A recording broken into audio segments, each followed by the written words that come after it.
அவருக்கு நல்லாவே தெரியும் அவரோட ஏர்லைன் பாஸ் ஆன எல்லா சேஃப்டி டெஸ்ட்லையும் எங்களோட ஏர்லைனும் பாஸ் ஆயிருக்கு. அப்புறம் எந்த பயம்? ஏன்னா எந்த பின்னணியும் இல்லாதவன் அவங்களுக்கு சரிசமா வளர்ந்து வரதை பார்த்து வர பயம். இந்த நாட்டில் இருக்கிறவனுக்கு இல்லாதவன் கடைசி வரைக்கும் இல்லாதவனாவே இருக்கணும். 100 வருஷத்துக்கு முன்னாடி கரண்ட் அவங்களுக்கு மட்டும்தான் சொன்னாங்க. 50 வருஷத்துக்கு முன்னாடி கார் அவங்களுக்கு மட்டும்தான் சொன்னாங்க. இதெல்லாம் அவங்க இதுக்கு சொல்றாங்க. ஏன்னா அவங்கள தவிர வேற எவனும் இதெல்லாம் அனுபவிச்சிடக்கூடாதுன்னு தானே. வசதி இல்லாத நாம ஒரு இடத்துல இருந்து இன்னொரு இடத்துக்கு போறதுக்கு நாள் கணக்கா நாய் மாதிரி அலையும் போது பணக்காரன் மட்டும் வானத்துல கடவுள் மாதிரி அப்படியே ஒசர பரப்பானா. நாம அவங்களாயிட்டா அவங்களுக்கு கீழே வேற யாரும் இருக்க மாட்டாங்கல்ல, அந்த பயம்.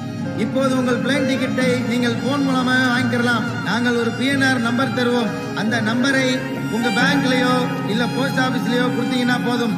சின்ன சின்ன ஊர்ல ஏன் சின்ன சின்ன ஊராவே இருக்கு? ஏன் முன்னேறணும்?